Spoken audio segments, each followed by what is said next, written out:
Assalamu alaikum. Eid Mubarak. My dear students, after the Eid vacation, I am back again before you. This is Mihirnasa Shapla, Assistant Professor, Department of English, য়ণগঞ Kamer Mohila College, welcoming you today.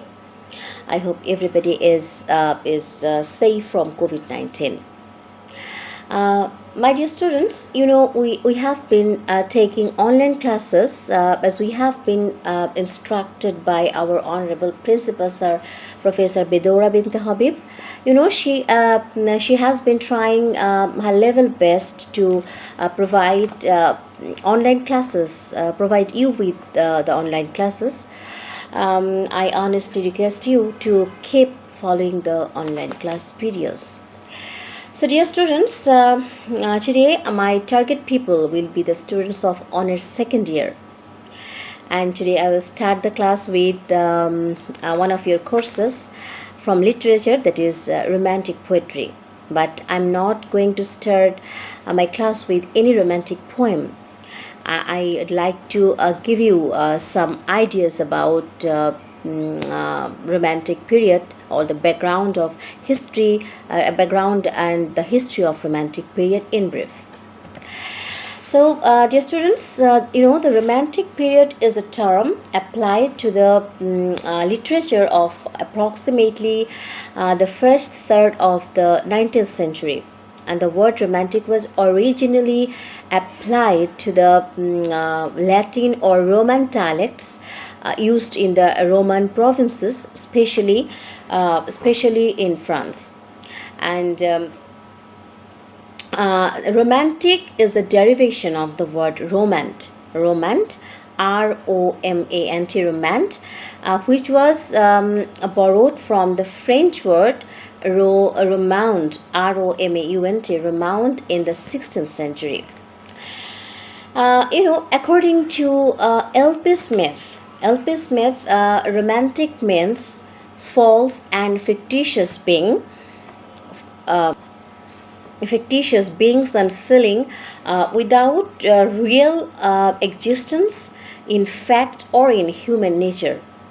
It also suggests old castles, mountains, forests, pastoral places, wastes and solitary places, and love for wild nature, for mountains and moors. The word romantic, passed from England to France and Germany late in the 17th century, and became a critical term.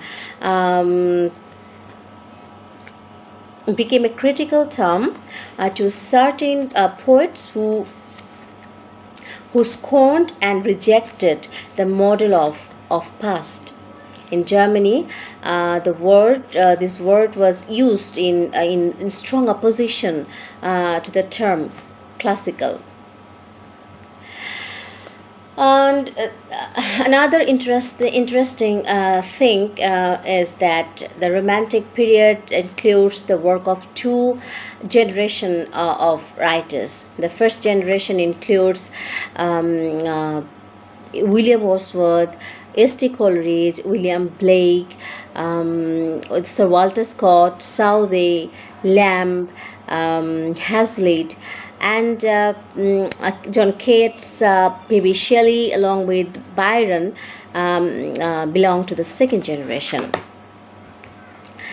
And romanticism is a word. This is a very common word in romantic period, and romanticism was an artistic, literary, musical, and intellectual movement started from 1798 and ended in 1832. But in Wikipedia, if you want to search it in Wikipedia, you will find that it is written that this movement reached its peak from 1800 to 1890.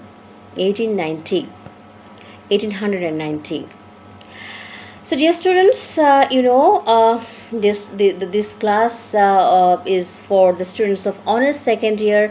So again, I'd like to welcome the students of honors second year, and the course is romantic poetry. The code number is 221103, 221103, and in this course you will you will have several poems of William Blake, like selections from Songs of Innocence and Experience, William Wordsworth's poems like Chinchornaby, Immortality Ode, It Is a Beauteous Evening, Calm and Free, London 1802, She Dwelt Among the Untrodden Ways. Then some poems of S.T. Coleridge, like The Rime of the Ancient Mariner and Kubla Khan. And you will have Byron as well. The major works of Byron is Don Juan and She Walks in Beauty, but She Walks in Beauty is not in your syllabus.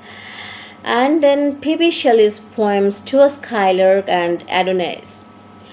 John Keats, you have the poems of John Keats in your syllabus, like Ode on Melancholy, Ode on a Grecian Urn, Ode to a Nightingale, On His First Looking into Chapman's Homer. So these poems are found in your syllabus.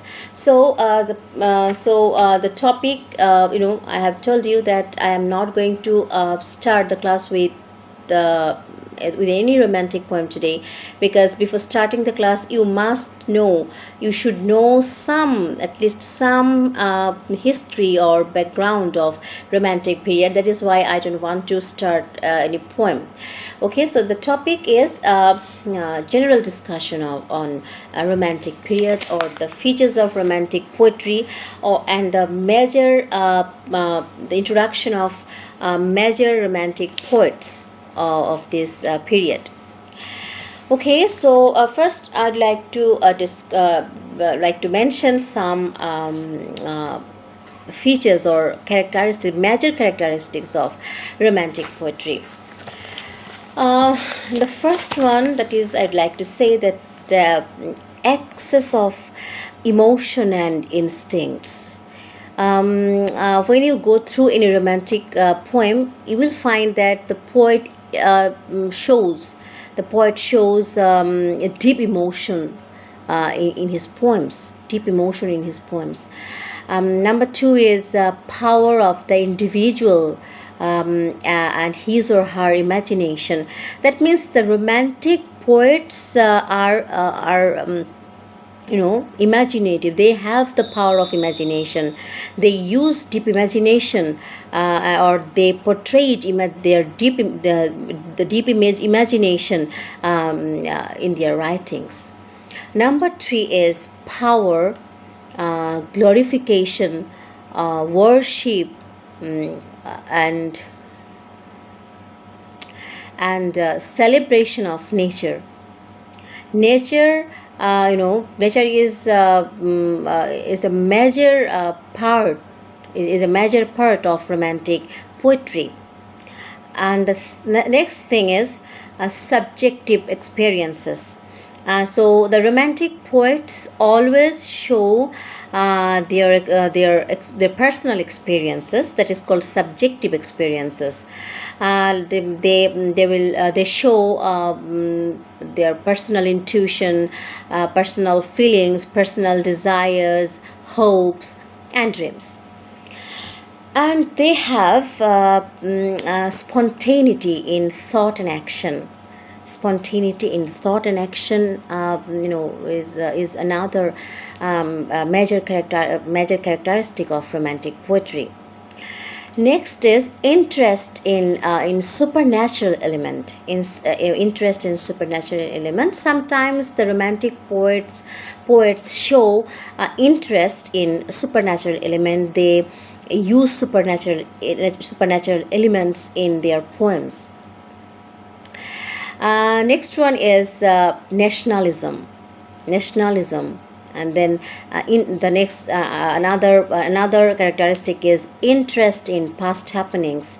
They sometimes they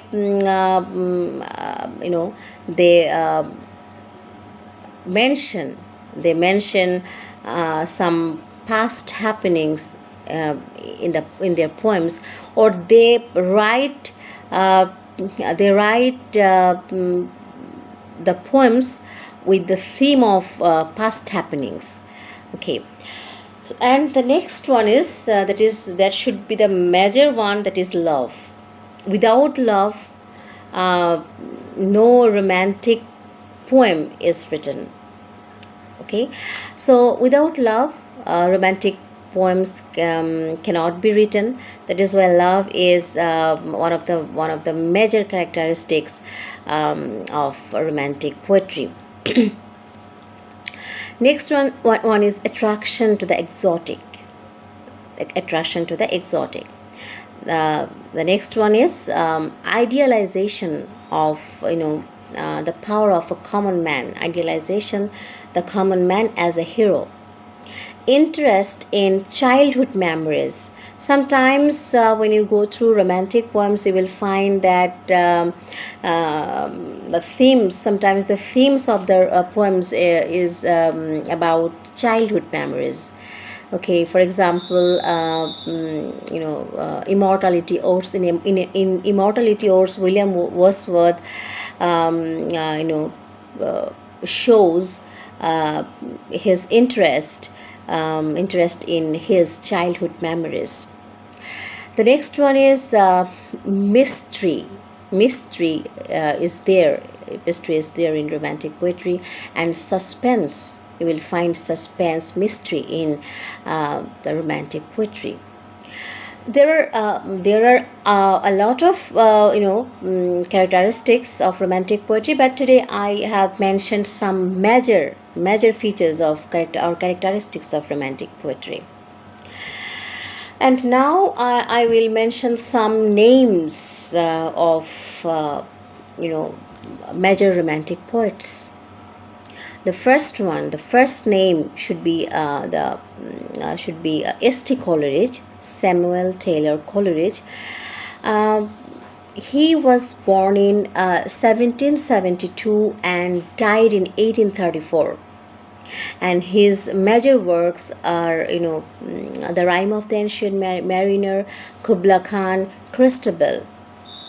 Okay, the next name should be P.B. Shelley. He was born in 1792 and died in 1822.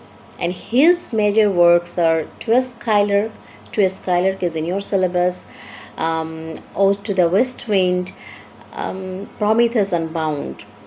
Okay, and another one is John Keats.